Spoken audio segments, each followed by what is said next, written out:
What is up, folks at home? Welcome back to the channel. Today is day 8 of the 100 tips and tricks to help make you a better bass angler. And today we're talking about how to cast more efficiently and how to just cast in general. It's one of those skills in fishing that is essential to catching fish. So let's dive into how to cast your lures to catch more bass. Here we go. All right, guys, so when we cast, there's really kind of two main casts that you want to focus on.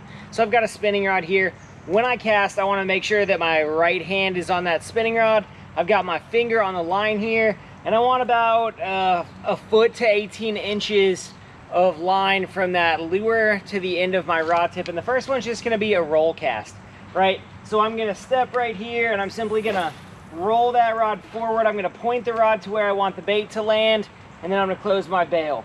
And the thing that you want to focus on here is, one, make sure that your bail is closed, and you obviously retrieve the lure back to you, but you always want to finish your cast with the rod pointing at where you want the cast to go, right?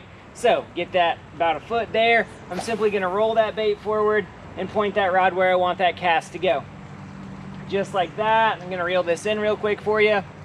The thing about casting is a lot of people try to throw it too hard, and that ends up, causing you problems going straight out for me. So here it is like this. I'm going to take that, roll that forward just like that. See how straight that cast was right out there into the lake? Not a problem, right? So now let's reel this in.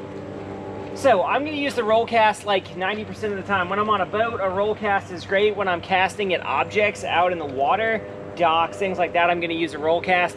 If I'm just looking for pure distance, let's say I'm on the bank, there's stuff all around me, I'm going to use what's called the overhead cast, right? So I'm going to take that rod, take it over my head, and I'm going to let it go.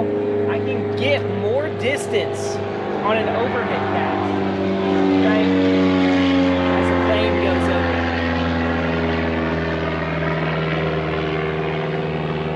So that overhead cast is going to give me a lot more distance, but I'm going to sacrifice control for distance, right? So that roll cast, here it is, two hands, roll it like that. I can control precisely where I want that lure to go, and I'm really going to make a nice dialed in cast, right? If I really just am looking to get that bait really far out there, say I'm targeting a schooling bass out in the middle of the pond, I'm going to take that one over my head and zip it out there.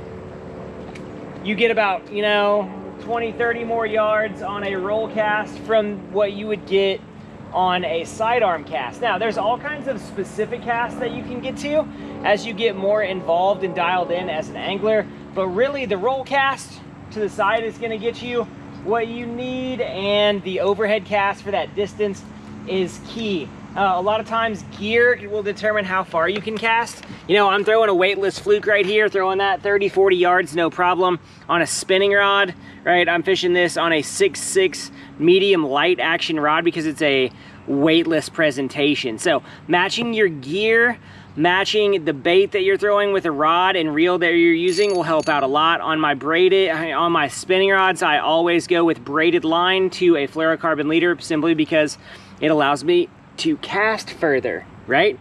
So casting, roll cast, overhead cast are gonna get it done 9 out of 10 times when you need to cast. There's skip casts, there's flipping, there's pitching, there's all kinds of stuff, but basic casting, spinning rod, roll cast, overhead cast will get the job done. Guys, if you enjoyed today's video, give me a like, subscribe, let us know what you want to see in the future.